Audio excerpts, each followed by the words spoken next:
দীপেনের মৃত্যু দড়ি দিয়ে শ্বাসরোধ করে হয়েছে, ওই মেহেন্দি লাগানো হাতে নয়। তার মানে আপনাদের এটা মনে হচ্ছে যে খুনি আমাদের মধ্যে থেকে কেউ কেউ বোধহয় করেছে? কারেক্ট। এখন শুধু সেটাই দেখতে হবে যে ওই সোনালী রঙের সুতো কার কাপড়ের সঙ্গে ম্যাচ করে। আশ্চর্য, রেশমের ছোট ছোট টুকরো থেকে আপনারা এত বড় একটা সিদ্ধান্ত নেবেন। জানি না ওই টুকরোটা ম্যাচ করবে কিনা। অদ্ভুত কথা তো আপনি বলছেন রাজন বাবু। আপনার হঠাৎ খুব অসুবিধা হচ্ছে? উল্টে আপনার খুশি হওয়ার কথা যে আমরা আপনার মেয়েকে এবারে সন্দেহ করিনি।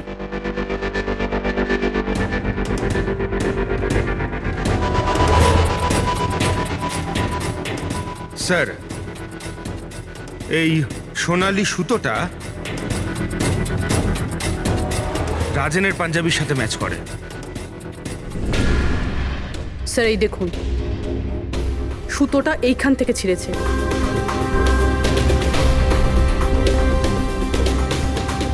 আমি বলছি আপনাদের, ওই রাতে আমি দেখেছিলাম দীপেন আর ইরাকে একসাথে। তুমি কেন বুঝতে পারছো না? আমি তোমাকে ছেড়ে বাঁচতে পারবো না, আমি বাঁচতে। আর তুমি আমাকে ছাড়া অন্য কাউকে কি করে বিয়ে করছো?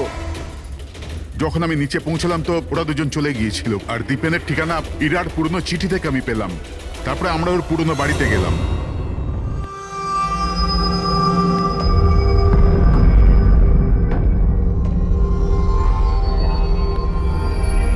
এ কি, দীপেন এইখানে? ইরা, ইরা, ইরা, ইরা, ইরা, ইরা মা।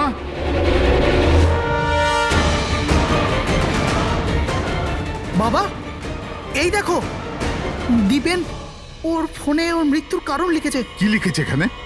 ইরা কে ছাড়া না আমার জীবনের কোনো মানে আছে না লক্ষ্য। এরা আমার যদি না হয় কারোর হবে না। বিদায়। ও যদি আমার না হয় তাহলে কারোরই হবে না। আচ্ছা, এমনটা নয় তো যে দীপেন মারা যাওয়ার আগে ইরাকে কোনো ক্ষতি করে দিয়েছে?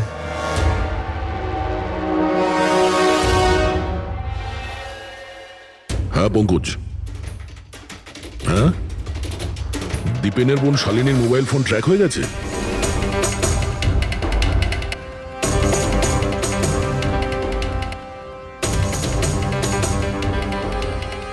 শালিনীর মোবাইল ফোনের নেটওয়ার্ক অনুযায়ী ও তো সকালেই এসে গেছে এখানে। হ্যাঁ, কিন্তু আমাদের ফোন তুলছে না কেন?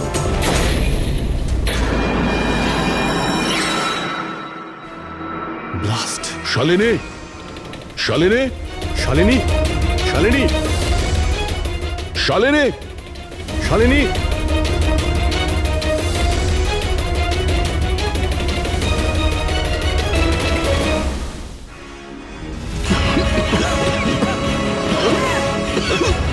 শালিনী, শালিনী,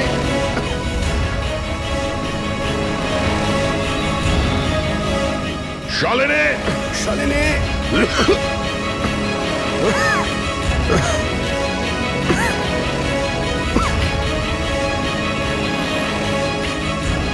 অভিজিৎ,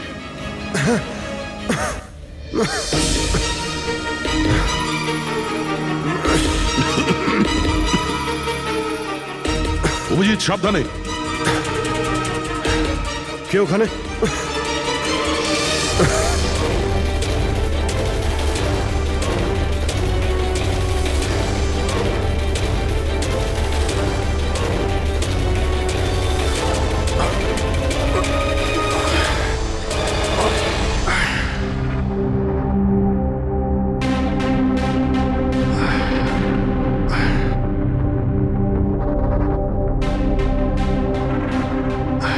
হ্যাঁ অভিজিৎ, দয়া, এবার চোখ ঠিক আছে?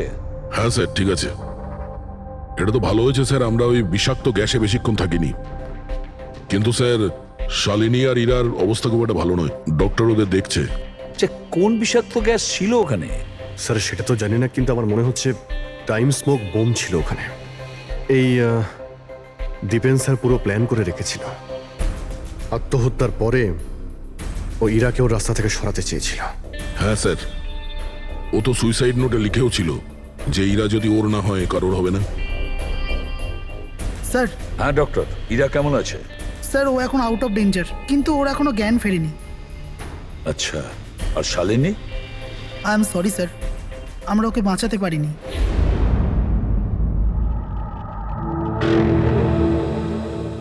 স্যার স্যার এই দীপেন শুধু নিজের প্রাণ নেয়নি, বরং বরং ওর বোনের মৃত্যুরও কারণ হয়েছে। সেটাই তো। হ্যাঁ শালুকে বলো। আচ্ছা ঠিক আছে, আমরা আসছি। কি হয়েছে স্যার? শালুকে বলছিল দীপেন আত্মহত্যা করেনি।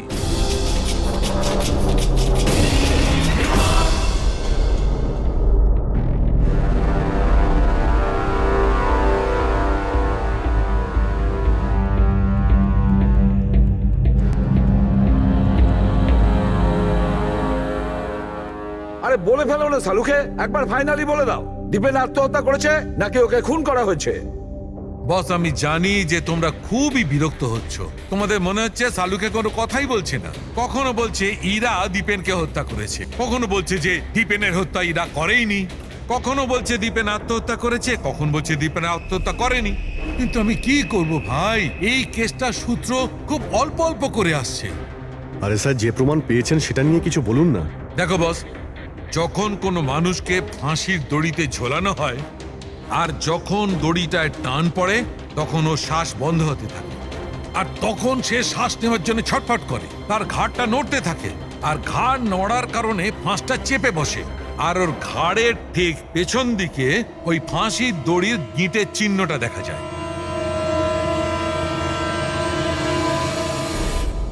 হ্যাঁ স্যার, দাগ তো আছে। আর স্যার এর ঘাটটা এইভাবে হেলে রয়েছে কেন? এটা কিসের জন্য? হ্যাঁ, এর ঘাড়টা হেলে আছে কারণ এ আগেই মারা গেছে। যদি একজন মৃত ব্যক্তিতে ফাঁসিতে ঝুলিয়ে দেওয়া হয় তবে ও শ্বাস নেওয়ার জন্য ছটফট করবে না, আর সেই জন্যে ওর ঘাড়ের পেছনে গিঁটের চিহ্নটা পাওয়া যাবে না। না, এর পিছনে তো কোনো চিহ্ন নেই। কারণ ঘাড়টা গিঁটের সংস্পর্শে আসেইনি। তুমি নতুন কি আর বললে? আমরা কি এগুলো জানি না? দেখো শালুকে, তুমি শুধু এটা বলো, দীপেনের ঘাড়ের পিছনে ফাঁসির দড়ির গিঁট আছে, হ্যাঁ কিংবা না? দীপেনের ঘাড়ের পেছনে দড়ির গিঁটের চিহ্ন নেই। এসো আমি দেখাচ্ছি। এই দেখো বস, দীপেনের ঘাড়ের ওপর কোনো চিহ্ন নেই। ও, তার মানে খুনি আমাদের ভুল বোঝাচ্ছিল। আগে থেকেই মরে যাওয়া লোককে ঝুলিয়ে দিয়েছে যাতে মনে হয় আমাদের সুইসাইড করেছে। অনেক লম্বা প্ল্যানিং করেছিল। এমন কেউ রয়েছে যে দীপেন আর ইরা দুজনকেই মারতে চেয়েছিল। আর ওই সুইসাইড নোট সেটাও খুনি লিখেছে। হ্যাঁ স্যার, দীপেনের সুইসাইড নোট দীপেন নিজে লেখেনি। আমি এই মেসেজের অ্যানালাইসিস করিয়েছি একজন লিঙ্গুইস্টিক এক্সপার্টকে দিয়ে। ডক্টর সারিকা, এই লিঙ্গুইস্টিক এক্সপার্ট কি হয়? স্টাইলোমেট্রি নামের একটা শিল্প হয়। যেমন ধরুন, যেমন প্রত্যেক মানুষের আঙ্গুলের ছাপ আলাদা আলাদা হয়, ঠিক তেমনই তার হাতের লেখা স্টাইল, তার ধরন আলাদা আলাদা হয়। প্রত্যেকটা মানুষের লেখার ধরন আলাদা। কেউ অক্ষরগুলোকে একটু ছোট ছোট লেখে, কেউ অক্ষরগুলো বড় বড় লেখে, মাঝখানে অনেকটা ফাঁকা থাকে, কেউ একদম সোজা লাইনে লেখে, কেউ এবড়ো খেবড়ো লেখে। কিছু লোক প্রত্যেকটা অক্ষরের পরে কমা দেয়, যেমন ফ্রেডি দিয়ে থাকে। সবার লেখার ধরন আলাদা আলাদা। এক্সপার্ট এগুলোও বলতে পারেন? শুধু এটুকুই নয়, এক্সপার্ট এটাও বলতে পারে যে টাইপ করেছে সে নারী না পুরুষ। তাহলে সারিকা, ওই সুইসাইড নোট দীপেন লিখেছে কি না?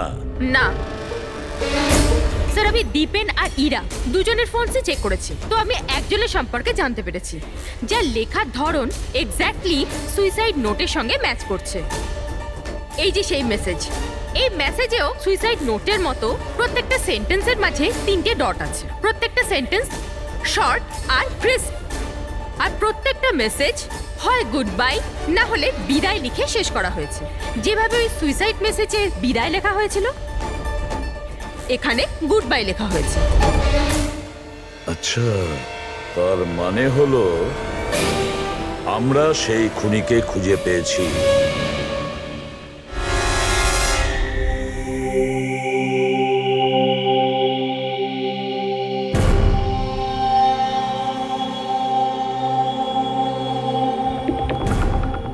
হ্যাঁ, হুমকি দিচ্ছি, কি করবি তুই?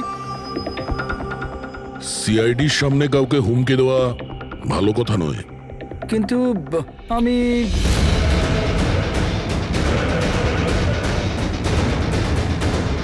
এই দাঁড়া, আরে আরে আরে ললিত বাবু কোথায় পালাচ্ছেন? এটা তো বলে যান যে দীপেনকে খুন করতে গেলেন কেন? এটা এটা আপনি কি বলছেন? আমি কাউকে মারিনি। আচ্ছা সত্যি কথা বলবি নাকি? বলবি নাকি মাথাটা ঠুকে দেবো নিচে? আমি মেরেছি। প্লিজ প্লিজ আমাকে নিচে নাও, আমাকে নিচে নাও। চল, এক তো তুই দীপেনকে খুন করেছিস, আর তার উপরে এটা দেখাতে চেয়েছিস যে ও সুইসাইড করেছে। হ্যাঁ, ইনফ্যাক্ট আমি ওর সুইসাইড নোটটা লিখেছিলাম, কিন্তু কিন্তু কি? কিন্তু এগুলো আমি আমার নিজের জন্য করিনি, অন্য কারোর বলাতে করেছিলাম। কার কথায়? ডাক্তারবাবু, আমার মেয়ের জ্ঞান কখন ফিরবে? ভয় পাওয়ার কিছু নেই, খুব তাড়াতাড়ি জ্ঞান ফিরে যাবে।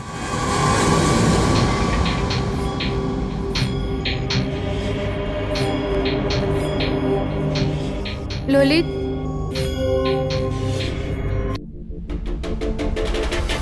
তোমার হাতে হাত করা কেন লাগানো আছে?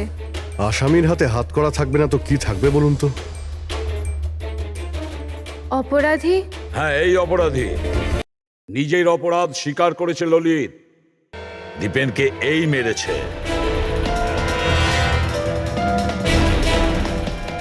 ললিত, এনারা সবাই কি বলছেন, আর তুমি কেন করলে এইসব? দেখলেন স্যার, অবাক হওয়ার কি সুন্দর অ্যাক্টিং করছে এরা। যেখানে সত্যি এটাই যে ললিতকে খুন করতে বলার আসল অপরাধী এখানে এই রুমে উপস্থিত আছে। হ্যাঁ,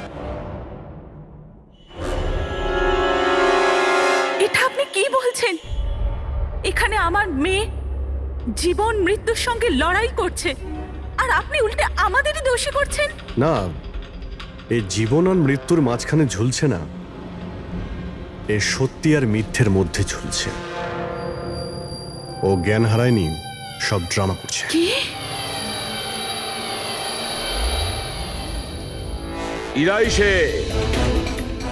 ইরাই ললিতকে বলেছে দীপেনকে মেরে ফেলার জন্য। এই কি সব কথা বলছেন আপনারা? অবস্থা দেখুন এর। আপনাদের মনে হয় যে এই জেনে শুনে বিষের কন্ট্যাক্টে গেছে? স্যার, ইঞ্জেকশন লাগিয়ে দিই? হ্যাঁ হ্যাঁ, নিশ্চয়ই, তাড়াতাড়ি। এটা কিসের ইনজেকশন লাগাচ্ছেন আপনারা? সত্যি কথা বলার, এই ইনজেকশনে একটা কেমিক্যাল আছে যেটা শরীরে যেতেই মানুষ সত্যি কথা বলতে শুরু করে।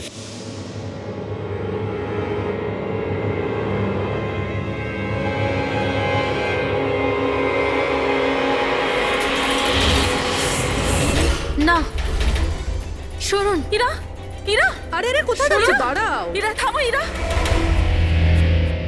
এর মানে হলো যে সিআইডিরা ঠিক কথা বলছেন। আর মিথ্যে বলে কোনো লাভ নেই। এই ললিত তোমার মুখোশ খুলে দিয়েছে।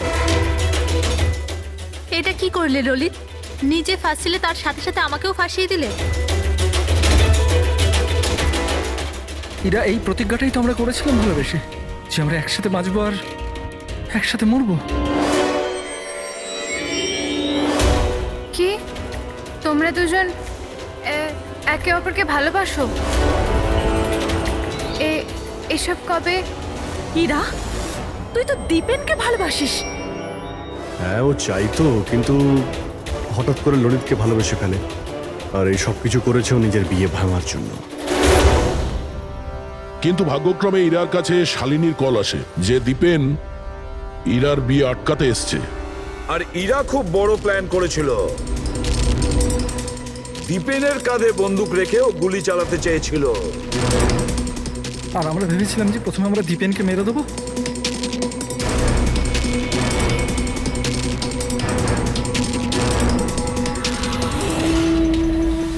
আর অনেক দূরে গিয়ে তোমরা ঘর বাঁধবে, কিন্তু ভুলে গিয়েছিলে তোমরা যে অন্যায়ের পথে কখনো সাফল্য আসে না। বুঝেছো? আমাদের প্ল্যান একদম ঠিকঠাক চলছিল, কিন্তু বাবা আর কার্তিক এসে আমাদের প্ল্যানে জল ঢেলে দিল।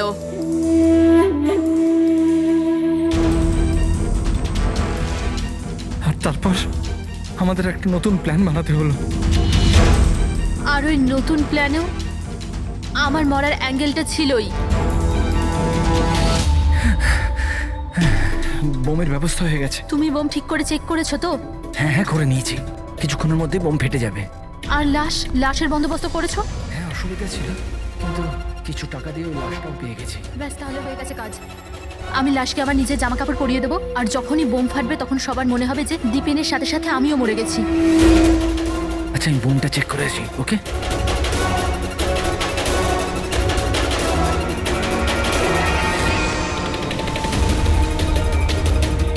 শালিনী,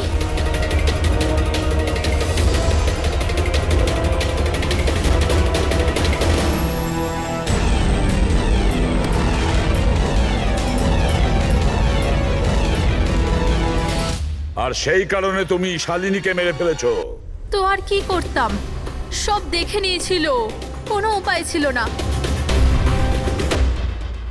কিন্তু একটা কথা বোঝা গেল না, যে ওই বিষাক্ত গ্যাস ব্যবহার করেছিলে কেন? বিষাক্ত গ্যাস দিয়ে তো মুখ বদলে যাবে না ওই মর্গের মৃত লাশটার? হ্যাঁ, তাহলে তুমি এটা কি করে ভাবলে যে আমরা ওটাকে তোমার লাশ ভাববো? আমরা বিষাক্ত গ্যাস ব্যবহার করতে চাইনি, আমরা ওই বাড়িটাকে বোম দিয়ে ওড়াতে চেয়েছিলাম। কিন্তু এই ললিত ভুল করে কি বোম নিয়ে এসেছিল যেটা ফাটলই না, ফুস হয়ে গেল। আর এর আগে আমরা আরেকটা বোমের ব্যবস্থা করতাম, আপনাদের গাড়ি আসার আওয়াজ আমরা শুনতে পেলাম, তখন আমাদের প্ল্যানটা চেঞ্জ করতে হলো। আর ও আমাকে ওখানেই বেঁধে চলে গেল, যাতে সবার মনে হয় যে অপরাধ আমি করিনি, আমার সাথেই হয়েছে। আর তারপর আমি বাড়ির অন্য একটা দিকে গিয়ে লুকিয়ে পড়লাম, যেখানে কোনো গ্যাস ছিল না। আর তারপর আমি ওখান থেকে প্রাণ বাঁচিয়ে পালালাম। আমরা এটা চাইছিলাম যে আপনাদের যাতে মনে হয় এই সমস্ত কাজকর্ম দীপেন করেছে। ও নিজে তো আত্মহত্যা করে নিল, কিন্তু ইরাকে মারতে অসফল হয়েছিল। নিজেদের জীবনটাকে সুন্দর করবার জন্যে একটা নয়, দুটো নয়, তিনটে প্ল্যান করেছিলে তোমরা, আর দুটো নিরীহ লোকের প্রাণও নিয়েছো তোমরা। এবার জেলের গড়াদের পেছনে পৌঁছতে পৌঁছতে প্ল্যান তৈরি করো ফাঁসি থেকে নিষ্কৃতি পাওয়ার জন্য।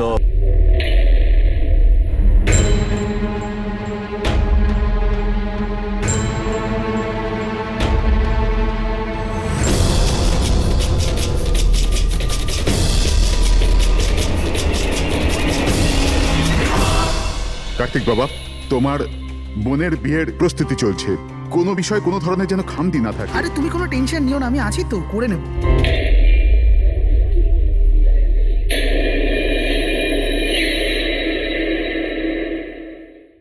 ওহো, বিয়ের বাড়ির ব্যাপার, মেহেন্দির অনুষ্ঠান। আরে দাদা, কি করছেন? তাড়াতাড়ি করুন, অতিথিরা তো এক্ষুনি চলে আসবে। আন্টি, তুমি কেন এত টেনশন নিচ্ছ? বিয়ের বাড়ির ব্যাপার, আর আমার মেয়ের বিয়ে, টেনশন তো হবেই, তাই না? আমি ওর বেস্ট ফ্রেন্ড হই না? আমি ওর ভালোভাবে খেয়াল রাখ। তুই তাড়াতাড়ি যা, ওর তোকে দরকার হতে পারে। আরে দাদা, ওটা ওখানে নয়, এখানে রাখুন। হ্যাঁ,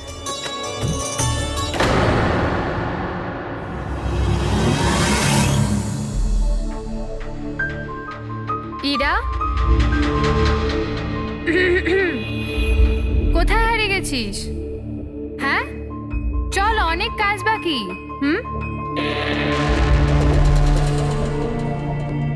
আমি এখনো বলছি যে দেরি বেশি হয়নি, চলো তাড়াতাড়ি যাই এখান থেকে। আরে আমাদের ছেলের ইরার থেকেও ভালো মেয়ে পাওয়া যাবে। আরে কি সেই একই কথা বলে যাচ্ছ? তোমার যদি জানা না থাকে জেনে ও বুঝে নাও, আমার ছেলে ইরাকে খুব ভালোবাসে এবং ওকেই বিয়ে করবে ঠিক করেছে। হ্যাঁ হ্যাঁ কার্তিক, এক্ষুনি আসছি আমি। অমৃতা, কি হয়েছে? তোর ভাই ফোন করেছে, কিছু কাজ আছে, এক্ষুনি আসছি। আর